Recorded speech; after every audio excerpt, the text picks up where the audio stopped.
Bom dia a todos e todas. Obrigado pelo convite. É sempre um prazer poder compartilhar com vocês discussões sobre essa temática de nacionalismo, né? A gente vem tendo uma expansão, né, uma discussão maior desse conceito de nacionalismo nos últimos tempos, sobretudo por conta desse tanto de manifestação que a gente vem tendo no Brasil. E é importante a gente deixar claro sempre que o nacionalismo ele tem um caráter bifronte, né? Então, quando se fala de nacionalismo, é sempre importante vocês perguntarem, quando alguém falar de nacionalismo, de onde emana esse nacionalismo? Se emana do Estado ou se emana de uma minoria nacional? Então, quando se impõe o ensino de uma língua, quando se impõe o alistamento militar obrigatório, quando se impõe o culto a uma bandeira, um hino, isso é um tipo de nacionalismo que deriva predominantemente dos estados. E não é o foco do meu trabalho. Eu trabalho com nacionalismo que emana das minorias nacionais, né? Então, só para que fique claro, porque a gente vive hoje essa discussão de ascensão dos discursos ultranacionalistas no mundo, aí pegam lá como exemplo o presidente da Hungria, e pegam como exemplo Trump, pegam como exemplo Bolsonaro. Isso também é nacionalismo, mas é importante sempre fazer a reflexão de onde emana esse nacionalismo, né? E o que eu trabalho é nacionalismo que vem das minorias nacionais, tá? Então, acho que esse é só o nosso ponto de partida. Para quem não me conhece, né? Eu sou geógrafo de formação, como a Ginete falou, né? Eu fui aluno do professor Vanderlei na graduação em duas disciplinas, regionalização do espaço brasileiro e geografia política. Não vou falar o ano, que aí vai falar a minha idade, né? Mas faz bastante tempo, tá? E aí fui fazer um mestrado em geografia regional, não foi na área de política, não foi com o Vanderlei, fui dar aula em RI, e aí, lendo o livro do Vanderlei pela enésima vez, tinha uma frase solta dele lá sobre nacionalismo que não tinha explicação, não tinha continuidade. Não tinha porque o livro é dos anos 90, né? Aí eu falei, nossa, dessa frase aqui que eu acho que dá para surgir um projeto de pesquisa. E aí eu fiz a aula dele como aluno especial em 2012, isso. Fiz um projeto sobre nacionalismo catalão, e aí depois foi, não vou falar que é amor à primeira vista, porque eu já conheci o Vanderlei, mas foi um amor à segunda, terceira, quarta vista, e eu tive muita sorte de ter sido um orientando único durante praticamente 90% do meu doutorado, que o Vanderlei estava afastado, estava como diretor da Fundap, e ele não estava pegando ninguém. Mas ele gostou do meu projeto, falou, Rodolfo, eu sempre quis estudar isso, nacionalismo, eu nunca tive ninguém que quisesse estudar. Você tem certeza que você quer estudar isso? Eu falei, tenho, professor, tenho. E aí foi que eu fui estudar Europa, né? Eu poderia ter escolhido alguma outra área, né, para estudar nacionalismo, já que esse é um tema que está completamente disseminado pelo mundo, mas eu escolhi a Europa de oeste, né, ocidental, até porque se eu me enfiasse na oriental, ele falou que eu não ia sair nunca mais. Aí eu falei, professor, eu quero sair, eu quero terminar o doutorado. Falei, então tá bom, então você vai fazer da Europa ocidental. Então, eu estudei a Catalunha, a Escócia e a Bélgica, né? Esses três países, por serem essas três nações sem Estado, né? A Bélgica não, é Flandres, no norte da Bélgica, justamente por serem os movimentos mais adiantados, né? Os movimentos nacionalistas subestatais mais adiantados, tá? Só para ficar uma questão metodológica mais clara, nacionalismo de Estado foi o que eu falei, e o nacionalismo subestatal é quando emana das minorias. Há autores também que chamam de nacionalismo periférico, tá? Ou nacionalismo das nações sem Estado, que é uma expressão muito longa, né? Então, eu vou compartilhar aqui com vocês uma apresentação e a gente vai batendo um papo sobre sobre esse assunto, e se vocês quiserem me interrompendo para fazer alguma pergunta, tirar alguma dúvida, fiquem à vontade, senão a gente bate um papo no final, tá? Estamos aí, pessoal. Quem quiser estudar isso, quiser compartilhar, a gente escrever coisas, eu estou aí disponível, tá? Quero escrever mais sobre nacionalismo. Agora que já passou a ressaca do doutorado, já passou faz um tempo, né? Já faz 3 anos, mas preciso voltar ativa, começar a produzir de novo. Vamos lá. Pessoal, então vamos lá. Eu coloquei esse tema, eu fiz um mix, né, eu acho que a minha pesquisa não, né, na verdade porque eu parei, faz tempo que eu não escrevo, né, e eu preciso retomar, mas eu acho um conceito central para a gente entender nacionalismo é o conceito de etnicidade, né, não tem muito como a gente dissociar esses movimentos sem atrelar a uma base antropológica, que é o que o conceito de etnicidade nos oferece, tá? Eu acho que as leituras de nacionalismo, elas podem se encaminhar para outras correntes teóricas, né?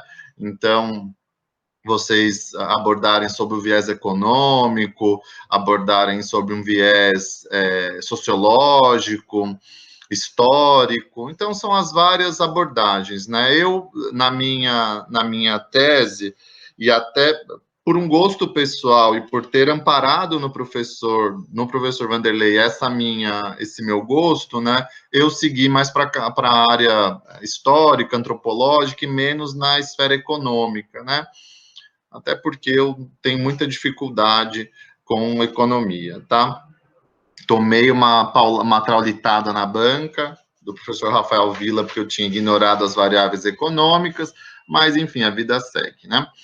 Bom, eu acho que a primeira coisa aqui é a gente... Opa! Cadê? É a gente perguntar, então, de que forma o conceito de etnicidade ele pode contribuir para a compreensão da conformação dos movimentos nacionalistas, tá? Então, via de regra, os autores entendem que o fator-chave para a existência das nações é a consciência desse grupo de que ali existe uma nação.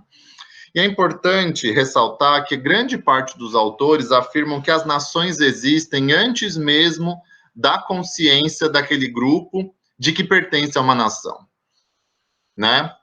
Independentemente se as nações são imemoriais, né, antecedem o período da modernidade, isso não faz muita diferença. O que importa é que muitas vezes os grupos já se comportam como grupos nacionais, mas não têm essa consciência de que são uma nação, né? Então, o que é esse comportamento, né?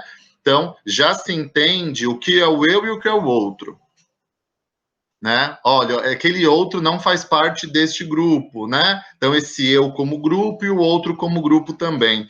Então, é interessante, pessoal, que essa diferenciação, ela se constrói, né?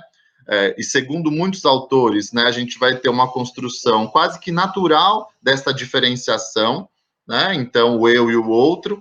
Só que quando esse grupo ele passa a ter um objetivo político, né? Ele aí sim deixou de ser um grupo étnico apenas e passa a ser uma nação, né? Então é importante, a gente vai ver isso mais adiante, essa diferença, mas essa consciência de que existe uma nação, ela é adquirida quando existe um componente político, né?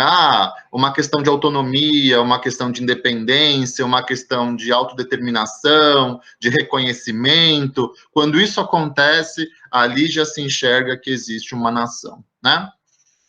Então, a etnicidade, ela se refere aos grupos, ou mais especificamente aos povos, que são nações potenciais. Então, a gente entende que todo povo, todo grupo étnico, ele é uma nação em potencial, né? Lembrem-se, o grupo étnico ele está num estágio abaixo ainda da nação, porque não existe um objetivo político comum, né? Uma requisição política específica. Claro, então, nesse sentido, nós temos muito mais grupos étnicos reconhecidos no mundo do que grupos nacionais, né? Só que se acontecesse utopicamente que todos os grupos étnicos requeressem, né, alguma questão política, né, aí nós teríamos zilhares aí de nações pelo mundo, tá? O livro base, pessoal, que eu tenho usado quando eu discuto etnicidade, eu vou mostrar aqui para vocês, para quem gosta dessa parte de antropologia, é esse livro aqui, do Philippe Poutignac, que chama Teorias da Etnicidade.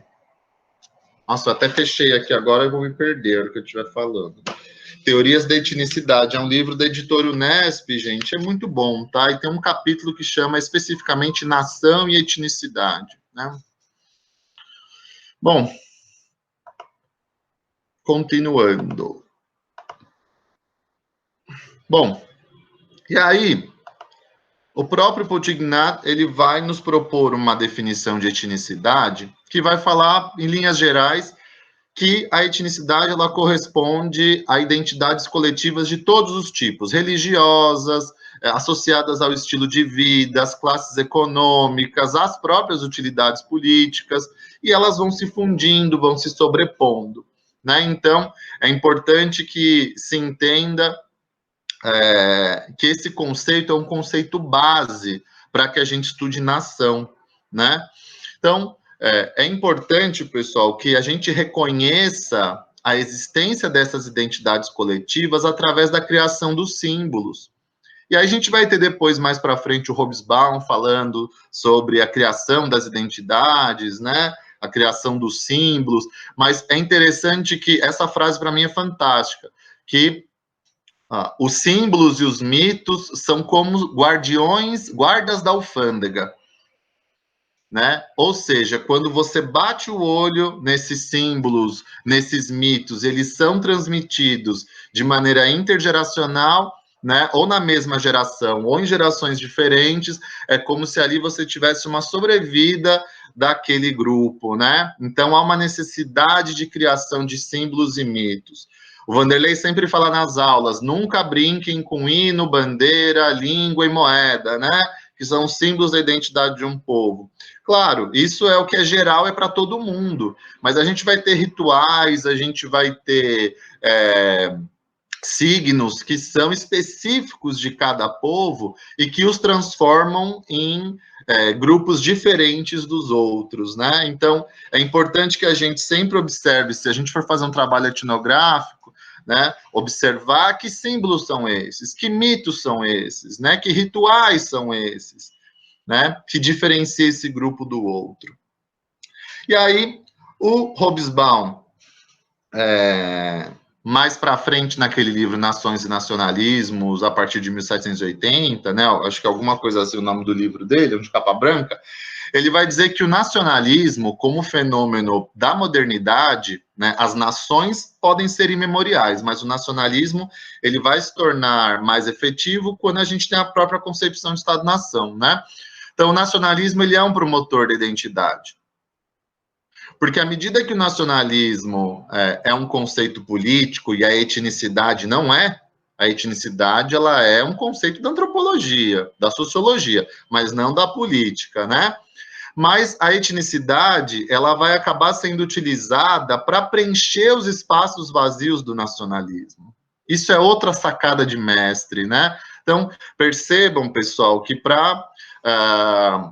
pensem na Catalunha. A Catalunha teve um movimento muito forte lá antes da ditadura Franco. Depois da ditadura Franco, a gente vai ter uma acomodação com o governo do Pujol, né? Depois da criação da Constituição de 78 na Espanha.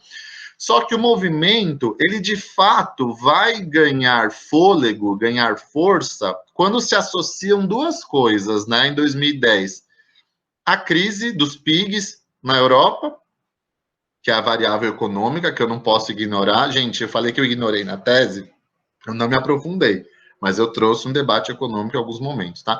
Mas o que vai mexer com o povo catalão é o resgate dessa questão histórica de quem era o catalão lá de 1714, os jogadores, a torcida do Barcelona gritando aos 17 minutos e 14 segundos do primeiro tempo dos jogos, entoando um canto separatista, é a criação de uma bandeira que representa o que é o catalão, que é a senhera, né, e não a bandeira espanhola. Então, a gente vai resgatando esses símbolos para mostrar que o catalão não é o espanhol.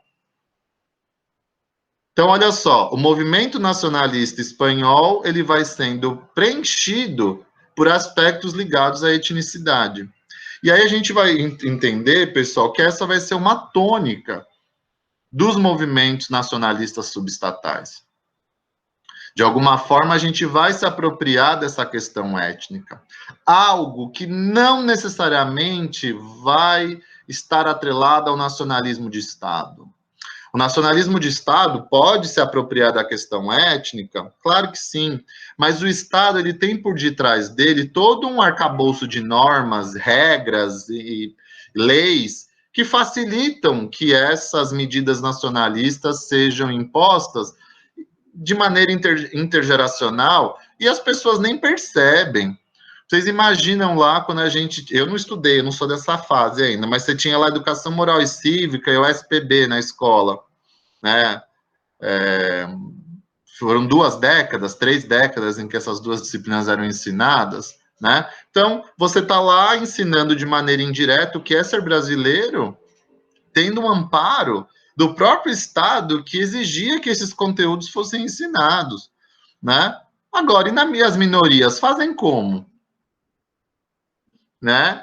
Você tem a sua mãe que canta o Nana Neném na língua dela dentro de casa, você tem lá, sei lá, uma foto antiga mostrando o seu bisavô, que era um lutador de uma causa, mas você não tem do seu lado as normas, as leis que o Estado tem. Então, é importante que esses movimentos nacionalistas subestatais, eles se apropriem de questões que ultrapassem a barreira da economia, né? Porque a economia ela é oscilante, né? A história, pessoal, esse componente étnico, ele é atemporal, né? Então, é o que te levanta o pelo do braço, é o que te deixa arrepiado, é o que te traz emoção e assim por diante. Então, eu concordo muito com essa frase do Hobsbawm de que a etnicidade ela é utilizada para preencher os espaços vazios do nacionalismo, né? Mas essa expressão guardas da alfândega, para mim, é incrível, tá? Inclusive, se alguém quiser rebater, pode rebater à vontade, que a expressão não é minha, tá? Mas se fosse minha também, vocês podiam rebater, não tem problema nenhum. Bom, só para diferenciar o que eu falei aí, tem uma autora maravilhosa chamada Montserrat Guibernau. Ela é professora da London School, é catalã, e ela faz essa diferença de nação e grupo étnico. Então, quem gosta desse tema é um bom início, os livros da Guibernau, tá? Em português, a gente só tem um, que é o Estado, Nação e Nacionalismo no século XX, que é um livro dos anos 90, mas lá tem bastante produção em inglês, em catalão e em espanhol, tá? Inclusive tem um livro novo, de 2017, que chegou para mim um mês antes de eu entregar a tese, que chama A Identidade das Nações, é um livro amarelo, pequenininho. O Vanderlei, quando viu, falou, nossa, Rodolfo, maravilhoso, tá? Eu emprestei para ele. Então, ela é uma boa referência para começar os estudos de nacionalismo, tá? Então, a nação é um grupo consciente de formar uma comunidade, né? Partilha uma cultura comum, mas tem um projeto comum para o futuro, né? Então, existe uma questão aí política envolvida, né? Esse direito de se governar não necessariamente quer dizer independência, mas o reconhecimento de autonomia também, né? Já o grupo étnico, gente, tem as mesmas características das nações, só que não tem exigências políticas específicas. Tá? Então, tem uma origem comum, laços culturais comuns e assim por diante. Então, isso eu já tinha falado, eu só trouxe essa definição para vocês. E aí, a própria Guibernau, ela traz para a gente... já que eu falo de movimentos subestatais, eu estou falando de nação sem Estado, né? Então, lá, quem gosta desse tema também, Estado sem nação, nação sem Estado, Estado plurinacional, nação em 2 estados, o livro do Castells, O Poder da Identidade, resolve a nossa vida conceitual, tá? Quem quiser estudar isso também, Manuel Castells, O Poder da Identidade, que é aquela trilogia lá, a Sociedade da Informação, Poder da Identidade e o Fim do Milênio, né? Bom, com relação, então, às nações sem Estado, a gente tem 4 cenários, né? Um cenário em que um Estado-nação, ele reconhece a existência dessa minoria nacional e, inclusive, incentiva a manutenção desses traços, dessas tradições, que é o caso do Reino Unido e da Escócia. Ainda que a gente enxergue que, para você ser britânico, você tem que ser inglês, né? Nossa, não, Rodolfo, a Grã-Bretanha não é só a Inglaterra. Não, não é. Só que, basicamente, toda a cultura britânica está ligada ao que é ser inglês. Quando a gente pensa em britânico, a gente não pensa em whisky ou pensa no kilt, que é a saia escocesa. A gente pensa no chá das 5 da tarde, a gente pensa na rainha, a gente pensa no príncipe Harry, nas duquesas lá, esqueci o nome delas, na Meghan Markle e na Kate Middleton. A gente pensa em tantas coisas, né, pessoal? Mas a gente não pensa na Escócia propriamente dita. Mas é importante ressaltar que os britânicos nunca reprimiram, os ingleses nunca reprimiram a cultura escocesa, né? Inclusive, permitiram que houvesse a manutenção da cultura escocesa. Tem um livro que fala sobre o nacionalismo escocês, que fala que os escoceses se sentiam mal, por exemplo, de ir trabalhar com o kilt quando estavam fora da Escócia. Mas não porque os ingleses ou os galeses, né, olhavam enviesados para eles, é porque eles não se sentiam diferentes. Então, naquele momento, preferiram usar uma vestimenta mais próxima do que usavam os ingleses, né? Um segundo cenário, pessoal, é um grau de autonomia dentro da nação sem Estado, que é o caso da Espanha com a Catalunha. Quando é criada a Constituição de 78, na Espanha, que ela foi chamada de Café para Todos, né, é ótimo esse nome, para quem não conhece, pessoal, lá na época imaginou-se que você precisava acomodar todo mundo. Então, o nome da Constituição é o Café para Todos, né? E tentou-se, de alguma forma, fazer com que cada comunidade autônoma da Espanha tivesse características beneficiadas, privilegiadas, né? Então, você cria o conceito de comunidade autônoma, identificando qual é o tipo de territorialidade que tem a Espanha, né? Uma divisão, não é em estado, não é em província, não é em república, mas é em comunidade autônoma, mas que fique claro pelo texto da Constituição Espanhola que a Espanha só tem uma nacionalidade indivisível, que é a nacionalidade espanhola. Mas aí permite-se que o catalão seja ensinado nas escolas como língua cooficial, você tem um governo próprio lá, que é o governo da Generalitat da Catalunha, né? Mas está preso ao guarda-chuva madrilenho, né? Uma nação sem Estado, o terceiro cenário, é uma nação sem Estado integrada dentro de uma federação com alto grau de autodeterminação, que é o caso do Quebec e do Canadá. O Quebec, gente, passou por um referendo, né, em 95 para se separar do Canadá, e não houve a separação, mas o Quebec é um país dentro do Canadá, né? Então, é a única província canadense que tem primeiro-ministro próprio, né? Então, como foi o jeito que o Canadá encontrou para não perder um território tão importante como é o território quebequense, né? E o quarto cenário, que é o mais comum, pessoal, sobretudo em países mais autoritários ou países que têm dissidências étnicas e religiosas muito fortes, que é o não reconhecimento das nações sem Estado, né? Então, tem presença militar, violência. Eu coloquei aqui Israel-Palestina, desde que não se reconheça o Estado palestino, tá? Então, se houver o reconhecimento do Estado palestino, não se enquadraria nessa lógica. Mas pensando na Palestina como uma nação sem Estado, aí se enquadraria aqui. A gente pode pensar na Chechênia e com relação à Rússia, né, e tantos outros casos, sobretudo em países autoritários.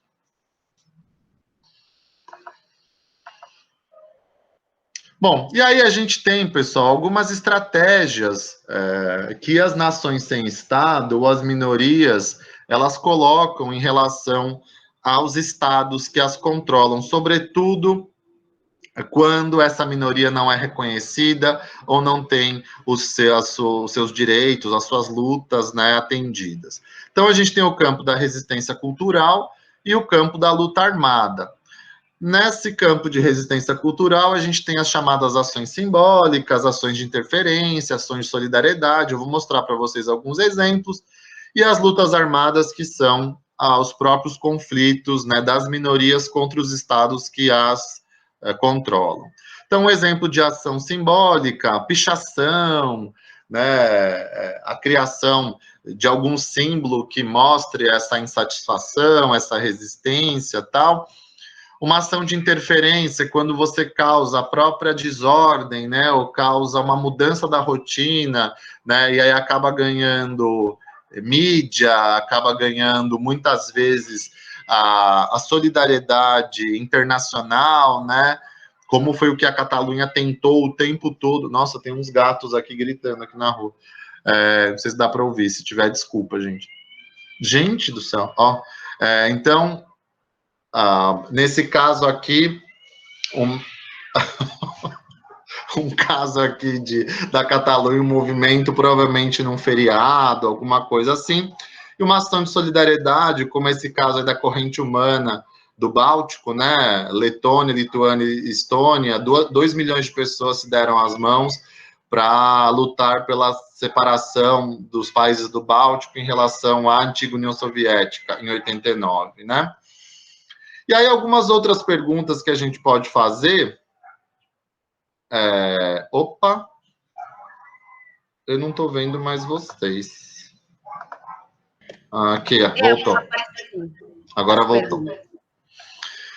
Então, e aí outras perguntas que a gente pode fazer, além da questão da etnicidade, pessoal, de que forma a etnicidade contribui, né, para a construção desses movimentos, a gente, especificamente sobre a Europa, que é o meu foco de estudo, né, quais as circunstâncias que levaram ao aumento desses movimentos nacionalistas na Europa, né?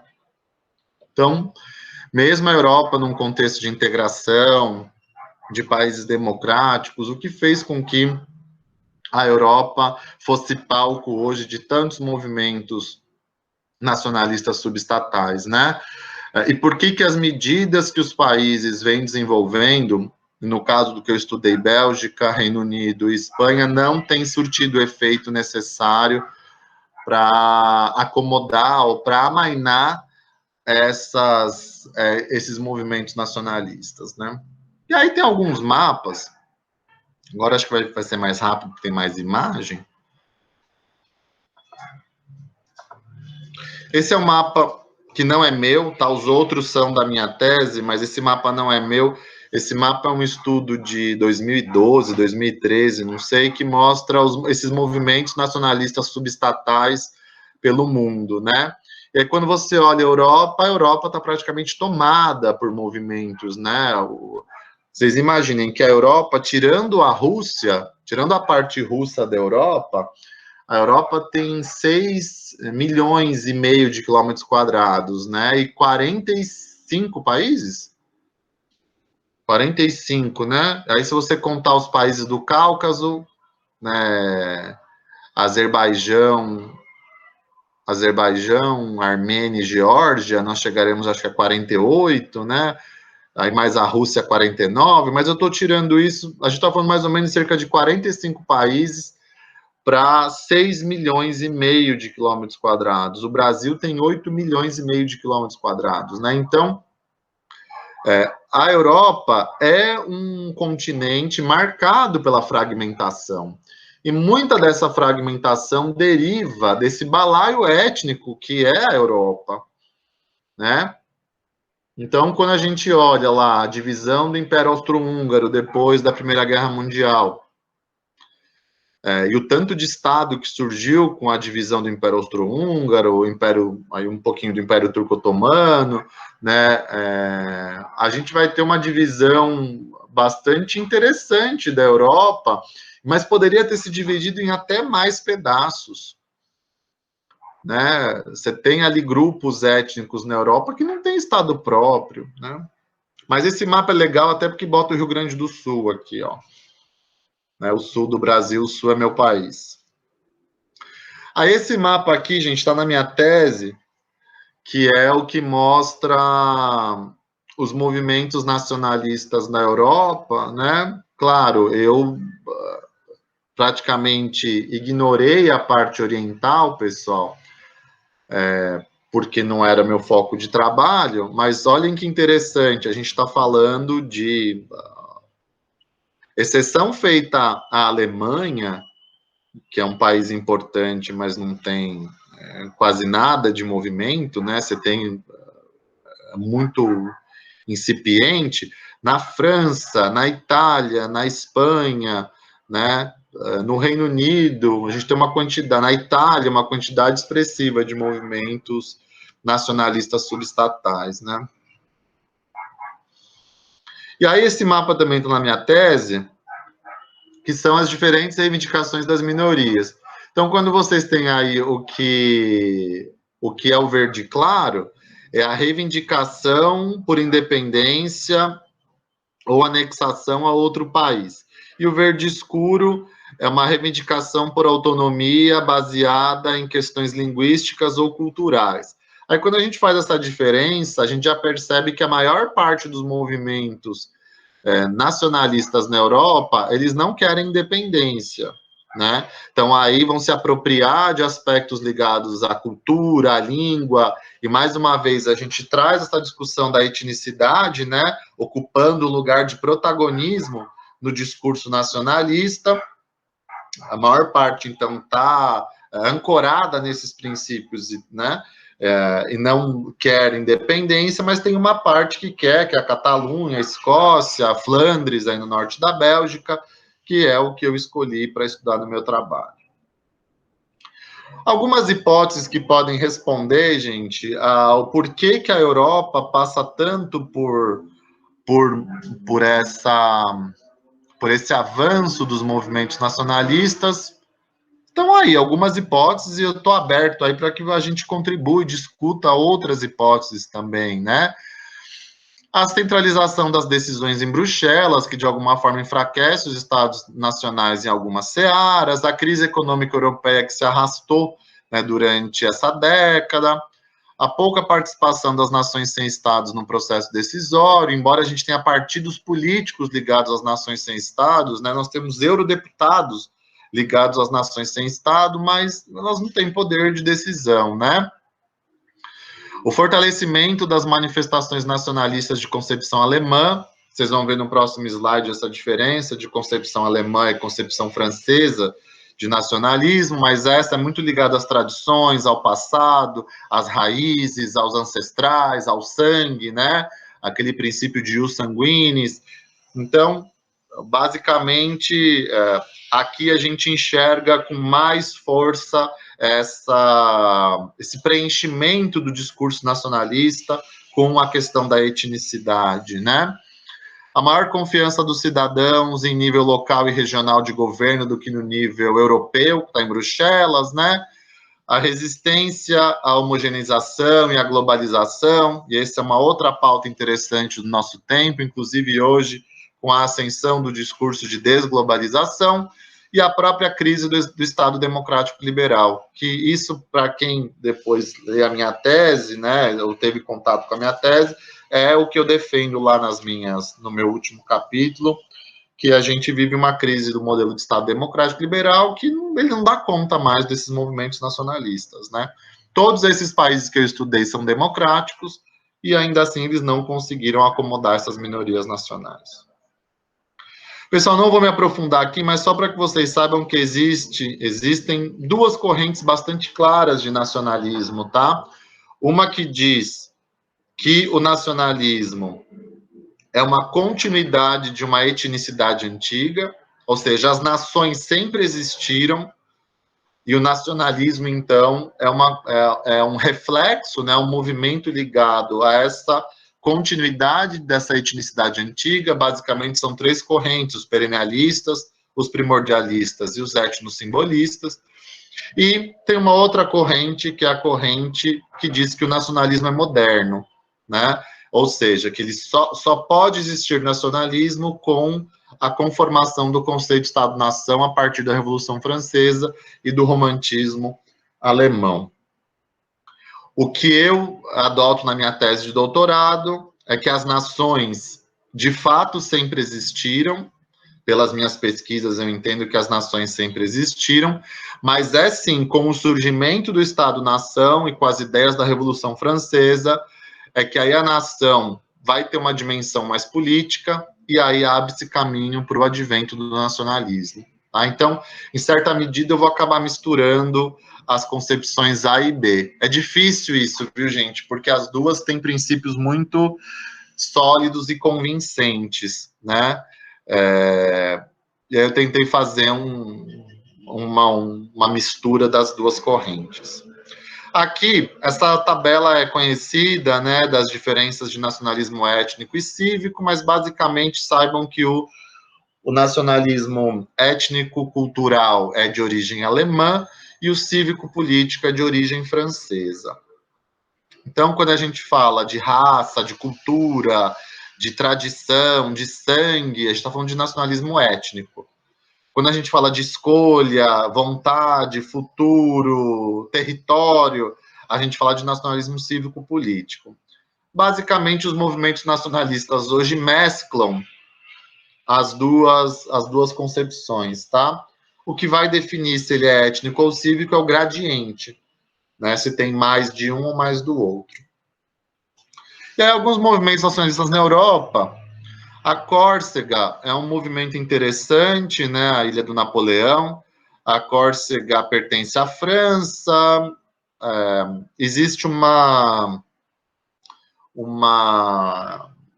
olhar diferente. Há correntes dentro do movimento corso que defendem que os corsos não são franceses e lutam por separação. Mas você tem uma parte considerável, que é a maior parte, que não quer a separação. Né? Inclusive, essa é uma área que eu gostaria de escrever alguma coisa sobre a Córcega. Tá? É uma situação bastante interessante dentro da Europa. Eles têm uma língua própria que foi alijada, né, quer dizer, não foi reconhecida como oficial na França desde da chegada do Napoleão ao poder, né, no século XIX, na França, né, e então há uma luta para que o corso seja uma língua reconhecida como oficial. É legal olhar essas placas pichadas, né, que a gente mostra essa ação de como que chama a primeira? Não é ação de interferência. Interferência, solidariedade, ação... esqueci. Que tinha pichação lá. Me deu um branco agora, gente.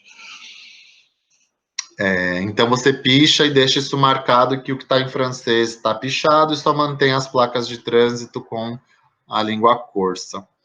A Occitânia, é o mesmo caso da França, né? A Occitânia, essa região de Toulouse, Bordeaux, Marseille, né? Na divisa com a Espanha, também tem uma língua própria, não há aí a luta por independência, mas o reconhecimento do occitano como língua oficial, né? É interessante, pessoal, que a França, ela conseguiu criar um cimento identitário depois da chegada do Napoleão ao poder, né? E muito desse cimento, gente, se dá a partir da alfabetização. Quanto mais letrado é um povo, mais facilmente as políticas de Estado, no caso, tá? As políticas de Estado de criação de identidade nacional funcionam, né? Então a pessoa consegue entender o que trata o hino nacional, né? Vai entender os aspectos ligados à cidadania que são ensinados na escola. Quanto mais tempo demora um país para atingir esse letramento, essa alfabetização, mais difícil também é a manutenção dessas políticas de identidade. Vejam o caso da Espanha. Foi um país de alto índice de analfabetismo até o século XX. O País Basco também existe uma questão étnica bastante forte, até porque a gente não sabe a origem dos bascos, né? Se diz que a origem é muito parecida com o dos... Ginete, você vai me falando do tempo, tá? Eu estou acompanhando aqui. O País Basco como o povo basco, um povo de origem diferente, né? Diferente ao que é o povo espanhol, há quem diga que é a mesma origem dos ciganos, que vieram da Ásia Central, né? Então, do sul da Ásia, perdão. Então, também havia um movimento separatista forte no País Basco, mas que arrefeceu nos últimos tempos, né? Até porque a Espanha fez uma grande concessão aos bascos, que foi o País Basco ter um regime fiscal próprio, né? Coisa que a Catalunha luta até hoje e não consegue. E aí, pessoal, da minha tese de doutorado, eu estudei 3 nacionalismos, que é o flamengo, o catalão e o escocês. Vou passar rapidamente por eles, né? Mas a Bélgica é um país minúsculo, mas talvez com a melhor localização geográfica da Europa, né? Do lado da França, do lado da Alemanha, pertíssimo do Reino Unido. E a Bélgica é um laboratório da União Europeia. Então, tudo que a União Europeia vai começar, começa pela Bélgica, né?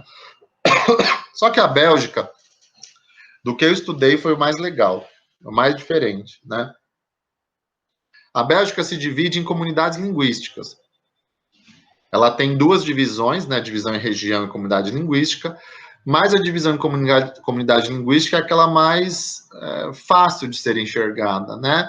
Que é a comunidade neerlandesa, que é do norte, é Flandres, a comunidade francesa, que é a Valônia no sul, e a comunidade alemã, que está dentro da parte sul. Eu vou mostrar um mapa para vocês, tá? Mas por que isso é interessante? Porque nós temos 2 divisões do país que não são concomitantes, só que cada uma dessas divisões tem um poder diferente, né?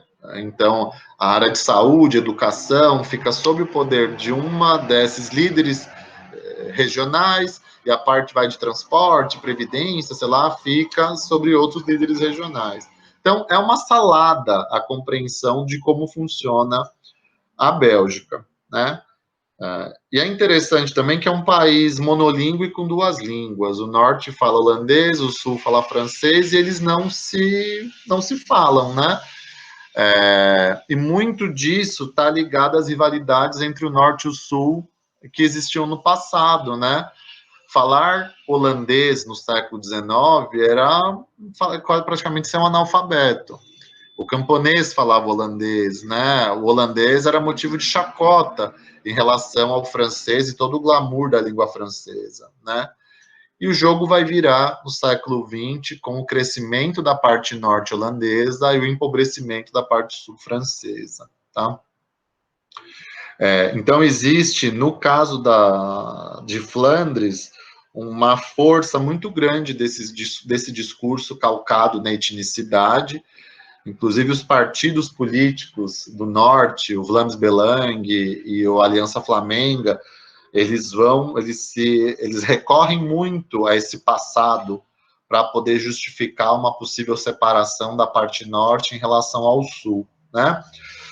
A Bélgica, gente, tomou várias ações de descentralização, inclusive criando 4 constituições em 20 anos.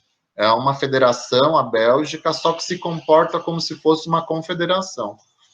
Tá? O norte e o sul estão praticamente independentes. É uma linha muito fina que amarra os dois, são 2, 3 temas que são comandados pelo governo central belga, tá? Aqui, então, o que eu falei para vocês sobre as divisões internas da Bélgica, percebam que elas não são 100% concomitantes, né? O norte, a figura 5A é a divisão em línguas, né? A parte norte holandesa, a parte sul francesa, e aqui no sudeste, né? Ou no leste, sei lá, a parte alemã, Quando você tem a divisão nas regiões belgas, isso muda, né? São 3 regiões, o norte, que é Flandres, o sul, que é a Valônia, e Bruxelas também, que é vista como uma região. A Escócia tem 5,3 milhões de habitantes. Lá a gente enxerga um nacionalismo cívico muito forte, até porque esse componente étnico, gente, ele não foi tão marcado no discurso escocês de separação, né? Até porque os britânicos nunca reprimiram ou não reconheceram a existência dos escoceses, né? O Reino Unido tomou uma decisão no final do século XX, que foi permitir que as suas nações constituintes tivessem governos próprios, né? Você tem isso muito por causa da Irlanda do Norte, não por causa da Escócia. Mas eles vão ter primeiros ministros próprios, né? Isso foi chamado movimento de devolution. Os principais temas ainda estão no guarda-chuva de Westminster, né? Só que há temas que são locais, que são resolvidos pelo governo local, governo escocês, governo norte-irlandês. Um tema que aqueceu essa separação da Escócia foi o Brexit de 2016 e concluído em janeiro deste ano, né? Então a Escócia já tinha passado por um referendo em 2014 e não foi decidido que não haveria separação, mas hoje reforça-se a ideia de um retorno à Europa, baseando-se nesse princípio do Enguexit, né? Ou seja, que Irlanda do Norte e Escócia permaneçam na Europa, enquanto País de Gales e Inglaterra saem da Europa. Essa corrente defende que isso é possível porque já aconteceu uma vez na história de uma parte de um país sair do bloco europeu e outra parte não, que é o caso da Groenlândia com a Dinamarca, né? A Groenlândia saiu da comunidade europeia nos anos 1985, acho, e a Dinamarca continuou. Então, se baseando nisso, muito do discurso escocês, quer dizer, já existe uma jurisprudência, né? Já existe um exemplo antigo que poderia sustentar a Escócia permanecer na Europa. Ou a alternativa seria a Europa sair do Reino Unido e voltar para a Europa. A divisão aí, divisão regional do Reino Unido e da Irlanda, né? Então, o que é verde aí são as regiões britânicas e o que é cinza, o que é o verde são as nações britânicas e o que está aí de cinza, o que está achurado, né? São as regiões britânicas. Então, basicamente, a gente tem 5 nações constituintes no Reino Unido, né? A Escócia, País de Gales, Inglaterra, Irlanda do Norte e Gibraltar, que está lá na Espanha. O nacionalismo catalão, então a Catalunha aí 7 milhões e meio de habitantes, também busca esse discurso calcado na etnicidade para justificar a sua separação, né? Então, os fundamentos desse discurso catalão estão calcados na língua, na história, na tradição separatista, na tradição separatista. Eu acho que tem alguma coisa aqui. A Tatiana falou alguma coisa aqui dos 50 estados segundo a ONU. Desculpa, gente, eu estava com a tela fechada, eu não estava vendo os comentários de vocês no chat. Então, eu acho que o nacionalismo catalão é o mais interessante para a gente entender o quanto esse elemento da etnicidade ele vai dar sustentação, vai dar substância ao movimento nacionalista, tá? É como se a gente entendesse que o catalão de 1700, do século XVIII, é o catalão que representa o catalão do século XXI, né? Olha que coisa maluca, né? O catalão de 1714 já não existe, né? Mas esse discurso ele é tão sofre tantos loopings, né, e vai sendo reforçado, reforçado, o avô do avô do meu avô do meu avô, que lutou na guerra, né, Thales, era ação simbólica da pichação, é isso mesmo. Então, o avô do meu avô que lutou, e então isso faz com que esse povo seja diferente, né. Tem uma questão interessante que eu levanto na tese, pessoal, que eu acho que mostra também um pouco do caminho diferente de cada nacionalismo, é a própria forma como essas nações foram anexadas, né?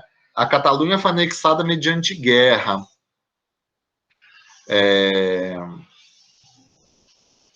A Escócia não, né? A Escócia foi anexada mediante um acordo. Então, eu acho que muito desse passado não tem como você retomar lá o escocês do século XV, o século XVI, para dizer que era um escocês diferente, né? Porque a forma de anexação foi diferente.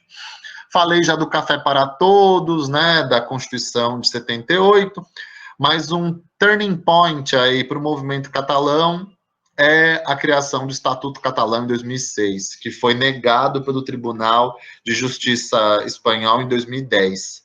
E uma das questões ligadas a esse Estatuto Catalão era o reconhecimento da nação catalã e o reconhecimento do catalão como língua oficial. O Tribunal de Justiça espanhol negou, vetou esses dois itens em 2010, e isso fez com que o movimento ganhasse outro fôlego associado à crise espanhola de 2008, né? Em 2017 foi criado um referendo unilateral que deu a ampla maioria para a separação, só que ele não era vinculante, né? Então, o referendo automaticamente não criaria a nação catalã. E a situação atual, gente, é que a gente tem o presidente da Espanha e o presidente da Catalunha estão mais alinhados, né, politicamente. Talvez a situação tenha amainado um pouco por essa associação política mais clara, né? Bom, entre os líderes. Bom, é a divisão da Catalunha, tá? Dividida em 4 regiões aí, né? Lembra que eu falei dos símbolos? Aí as bandeiras da Catalunha, a senhera estelada, né? Então esse amor que se cria do catalão por essa bandeira, né? E aí eu trouxe aqui, já que eu falei de questões étnicas, um elemento objetivo ligado à questão étnica é a língua, né? E olha que interessante, no mapa da Europa, o que está de amarelo são as áreas monolíngues, e o que está de laranja são as áreas que são bilíngues ou polilíngues, né? Olhem isso, gente. É um negócio absurdo, né? Eu posso dizer aí para vocês, sei lá, que 30%, 40% da Europa é polilíngue, né? Uma realidade que para a gente aqui é muito diferente, aqui na América do Sul, por exemplo. A gente tem as línguas indígenas, que são línguas cooficiais ou dialetos, mas não são reconhecidas como línguas oficiais na maioria dos países. Agora, aqui não, a gente está falando de línguas que são reconhecidas, né? Então, por exemplo, o gaélico na Irlanda, as pessoas vão para a Irlanda aprender inglês, mas a língua oficial da Irlanda é o gaélico, né? Tanto que é a língua da Irlanda na União Europeia. Bom, aí aqui eu não vou fazer essa comparação, gente, eu vou direto para as considerações finais para a gente poder debater.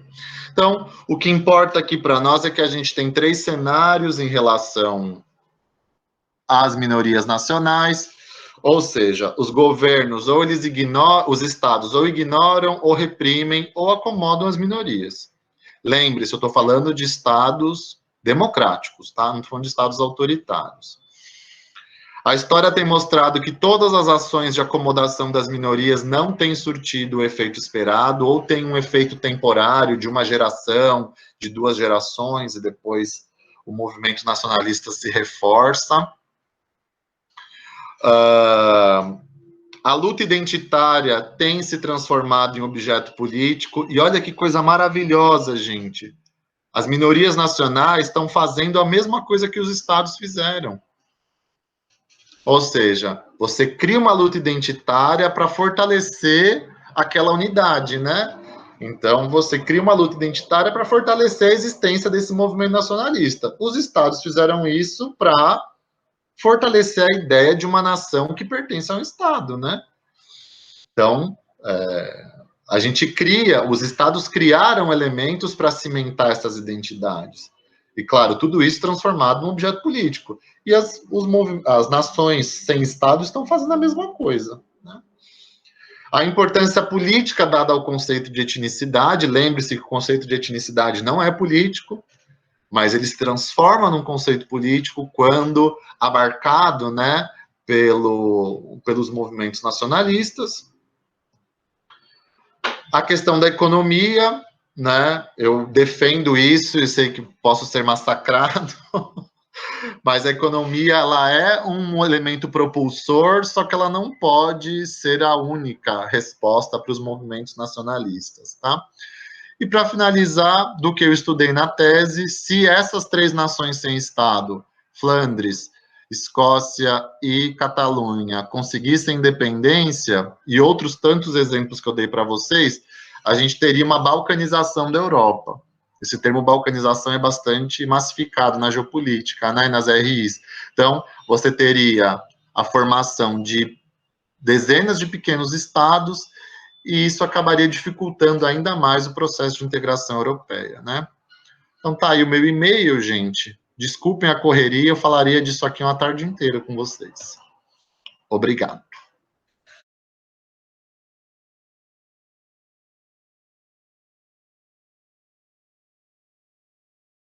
Essa narrativa, né, de se colocar como catalão antes do espanhol é uma narrativa interessante, construída principalmente, como eu falei, depois do final da ditadura Franco, né? Até porque durante a ditadura os catalães foram muito reprimidos, né?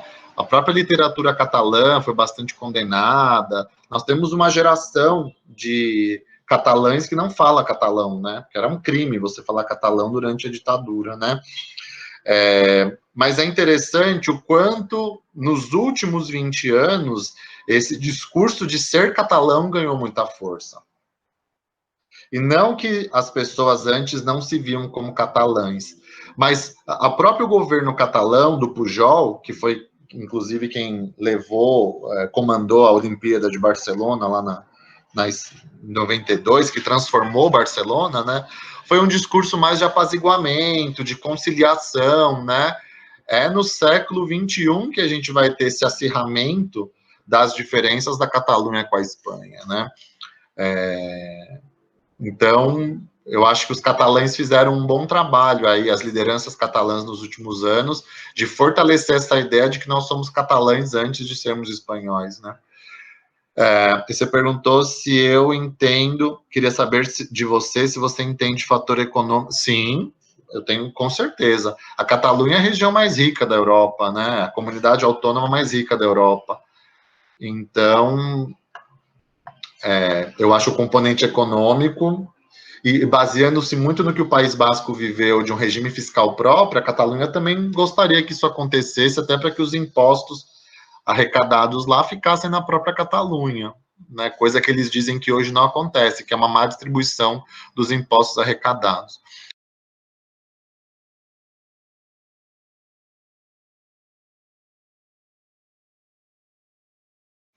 É interessante essa sua pergunta, porque eu acho que muitas vezes a gente acaba usando esse conceito de Estado-nação meio de uma maneira meio genérica, né, sem um aprofundamento bastante forte que a ciência política nos dá, né?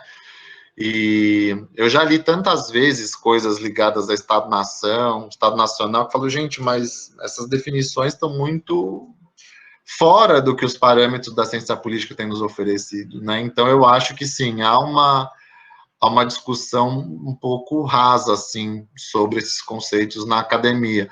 Eu não sei, talvez porque a gente também venha de uma área que não está intimamente ligada ao direito e à ciência política, né? Quer dizer, perdão, nós estamos ligados, só que a gente não é da ciência política e do direito, a gente está na geografia e nas RIs, né? Então, a gente acaba lendo nas geografias, nas RIs, talvez uma visão um pouco mais panorâmica, mais genérica, às vezes mal apropriadas dentro das produções acadêmicas, sim. A Silmara falou sobre o Barça, o Henrique Brigado, Chamego aos Catalães. Então, mas a gente tem bastante. A própria Guibernal usa bastante o conceito de Estado-nação, né? Mas, enfim, eu acho que há um uso massificado e meio. E às vezes inapropriado do conceito, né?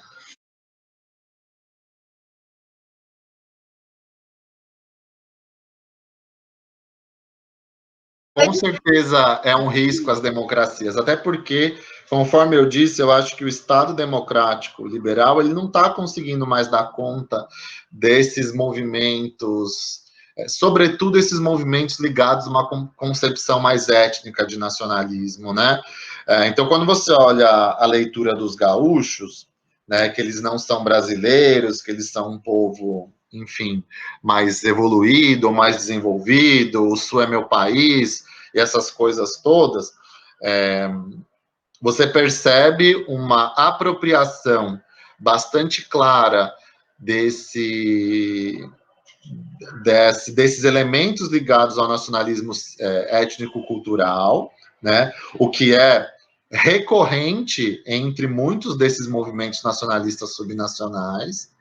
Só que a gente não pode ignorar o fato de que os estados que abarcam essas nações sem Estado, eles de alguma forma já, eu estou falando dos Estados democráticos, tá? Eles de alguma forma já reconheceram a existência desses povos. O que mais que eles podem fazer?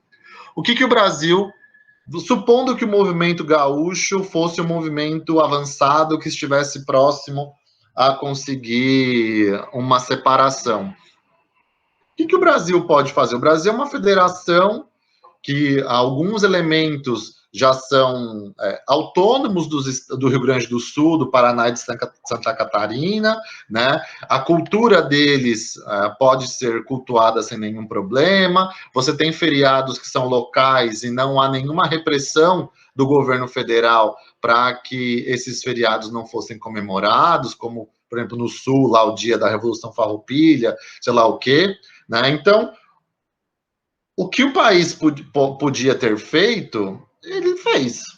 Agora, se ainda assim isso não é o suficiente, aí sim você vai chegar num discurso supremacista aí, xenofóbico, etnocêntrico, que é o que tem sido marca de muitos desses movimentos. Só que o que a gente tem visto, Ginete, esse discurso supremacista, xenofóbico, ele tem um limite. Porque uma coisa que essas nações sem Estado precisam é da solidariedade internacional para que esse movimento ganhe força.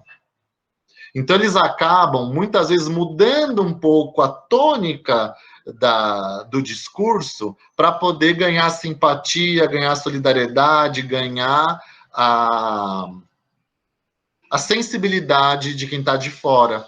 E esse discurso supremacista, ele vai causar muita antipatia, muita animosidade de quem está fora, né? Estou te falando isso pelo exemplo da própria Catalunha. A Catalunha, durante muito tempo, teve esse discurso étnico bastante forte, e hoje a Catalunha já tem uma premissa que é: quem quer ser catalão, que venha ser catalão. A gente precisa desse apoio dos outros, porque é a única alternativa que a gente tem para um dia ser reconhecido. Quando a Catalunha decretou independência unilateral em 2017, se eu não me engano, foi só a Eslovênia ou só a Eslováquia que reconheceram a independência. O que adianta você declarar independência e ninguém te reconhece? Né? Então, é interessante essa mudança, eu acho muito pertinente a sua pergunta, porque o que eu tenho visto é que esse discurso supremacista ele vai chegar até um limite. E aí, na sequência, até para conseguir a sensibilidade e o reconhecimento internacional, há uma mescla com os discursos cívico-políticos. Não sei se eu te respondi.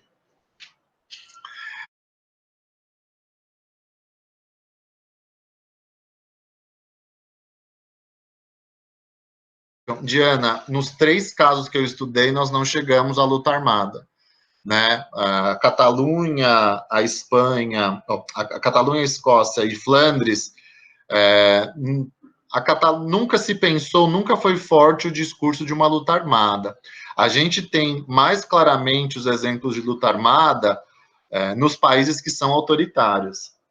Ou nos países que são democráticos, são autoritários, mas travestidos de democracia, como é o caso da Rússia. Vocês viram agora que parece que o Putin pode ser presidente até 2200, né? Não sei. Ele é imorrível, tipo o Sarney, né? Então, vai ficar até não sei quando como presidente da Rússia. Mas lá, por que a gente não fala de movimento nacionalista na Rússia? Porque se tiver nacionalismo, passa um tanque de guerra em cima, né? A Chechênia tentou fazer isso em 94 e já foi massacrada, né? Então, eu acho que a luta armada, Diana, ela fica mais evidente, mais clara. Vai os curdos no Oriente Médio, ou, como eu falei, os próprios caucasianos ali no sul da Rússia, isso fica um pouco mais claro.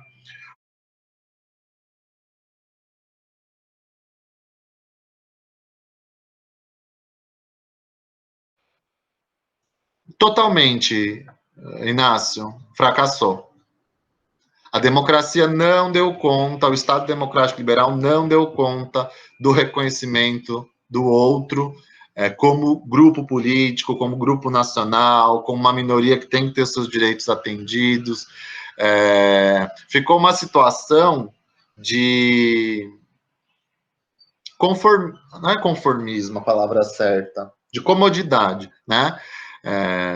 As democracias foram até onde podiam para reconhecer essas minorias, mas lembre-se que para ser membro desse Estado, você tem que ter esse tipo de cidadania, esse tipo de identidade, esses tipos de valores, né?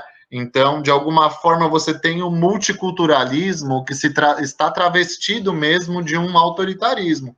As democracias, naturalmente, são multiculturais, né? Olha, aqui tem pluralidade, somos multiculturais, mas que fique claro que existe uma cultura que se sobrepõe às outras. É democrático, reconhecemos a existência de vocês, mas para você ser brasileiro, você tem que ser cristão, tem que falar português, né? E chorar com o hino nacional. E ter um time de futebol. Se você não tem um time de futebol, você não é ninguém nesse país, né? É uma ironia, tá?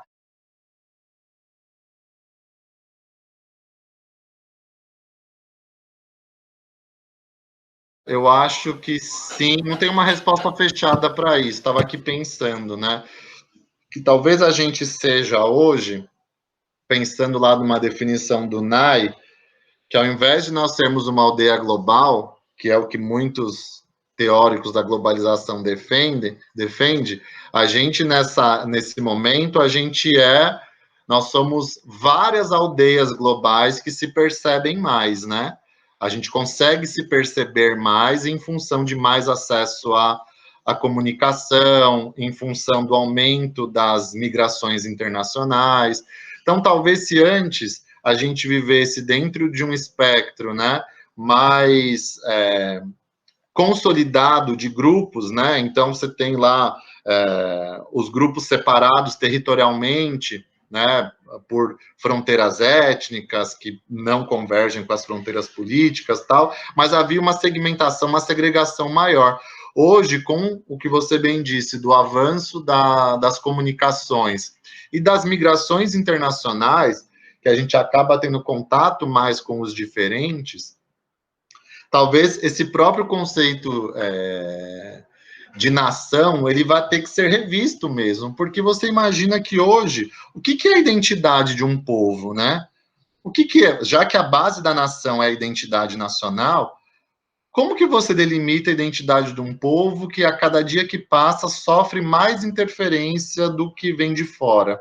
Né, sofre mais interferência, modificação, seja nos temas que são globais aí, né, o feminismo, o multiculturalismo, o ambientalismo, que são temas aí, né, que se espraiam por todo o planeta, e outras questões que são naturais, autóctones, que acabam sendo julgadas como, observadas como violadoras de direitos humanos, como inapropriadas, como álibis para para execução de atos violentos. Então, perceba que eu acho que, eu não sei se a gente está nesse ponto ainda, Ivan, eu acho que a gente está num processo, né? Mas em que eu entendo que, em função desse momento em que a gente está vivendo, de ascensão das migrações e ascensão das comunicações, a gente vai ter que repensar esse conceito de nação, porque daqui a algum tempo, praticamente as nações vão compartilhar valores que são muito, vou falar semelhantes, mas compartilham de elementos que são muito próximos, né? Justamente por esse contexto em que a gente está vivendo, né? Mas é uma pergunta interessante. Eu acho que eu estou tentando responder agora de cabeça, tá? Eu não tenho uma resposta pronta para isso, não. Mas pela sua ponderação e pelo que eu pensei agora, talvez a gente vá ter que repensar esse conceito de nação, sim, a partir desse cenário atual.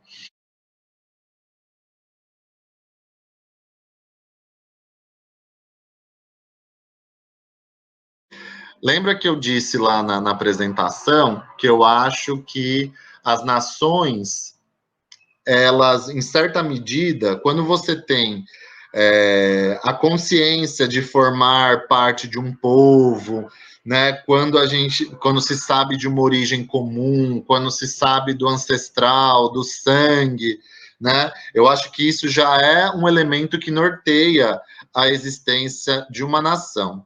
O que eu acho é que a nação só vai se transformar num objeto da política a partir, sim, da Revolução Industrial, da Revolução Francesa, e aí sim a gente vai ter, consequentemente, os movimentos nacionalistas, tá? Eu não posso acreditar que lá o francês do século XIII, do século XIV, né, ele já não tinha uma consciência de que ele era diferente do inglês, ou que ele era diferente do hispânico, ou sei lá de onde, né? Eu imagino que ali você já tem uma consciência, você já tem a conformação de uma nação, mas talvez ainda não com esse viés completamente político que vai adquirir a partir da Revolução Industrial, Revolução Francesa, que aí você coloca aqui para a gente mesmo. É nesse sentido que eu falo que as nações já existiam. Eu não acho que a nação, eu nem defendo a teoria primordialista, perdão, perennialista, que fala que, não, é primordialista, que fala que as nações são desígnio de Deus, né, que o homem, por natureza, ele vai se juntar com seus próximos, é um processo natural. Eu nem acho isso, mas essa percepção do eu e do outro, ela acaba surgindo mesmo antes da gente ter o advento da modernidade. É nesse sentido que eu acho que as nações já existiam, tá?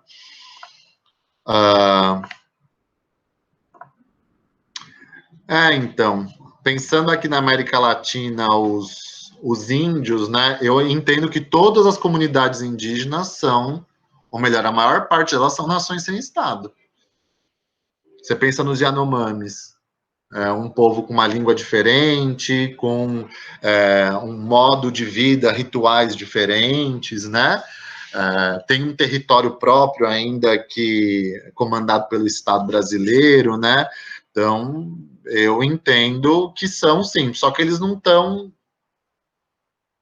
territorializados formalmente como os outros povos, como você diz aí, desse desenho de uma fronteira não abstrata. O índio tem uma relação com a terra que é diferente, né?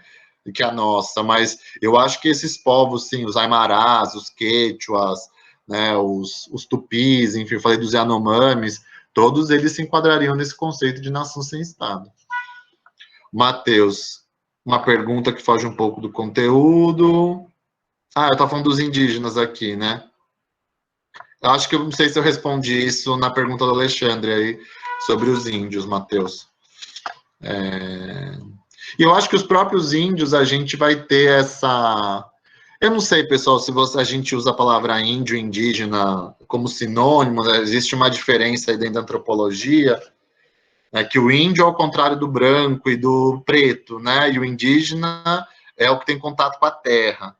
O contrário de indígena é alienígena, né? Que tem contato com o espaço. Então, eu falei de índio indígena como sinônimo, mas não é, tá? o melhor é o indígena, né? Desculpem aí o uso indevido do termo. O Tiago fala aqui que no caso do Estado brasileiro, os militares confundem autonomia com segurança. Ah, com certeza, Tiago. Há quem diga até que é um erro você colocar reservas indígenas em fronteira, né? Justamente porque são áreas desmilitarizadas e deixam as fronteiras um pouco vulneráveis. E então, em tese, o Estado justifica, às vezes, ocupar essas áreas indígenas com objetivo de segurança de fronteira, né? Eu concordo com você, isso gera bastante atrito. Ah, o Henrique falou aí, sempre foi contra. Acho que os militares, de maneira geral, acho que são contra mesmo. Estão a favor da criação de mais estados na Amazônia brasileira, né? Tem lá o projeto do estado da Cabeça do Cachorro, lá de São Gabriel, o estado, acho que do Solimões, não sei, o Thiago, que é lá do Amazonas, talvez saiba mais o nome dos estados lá da divisão do Amazonas.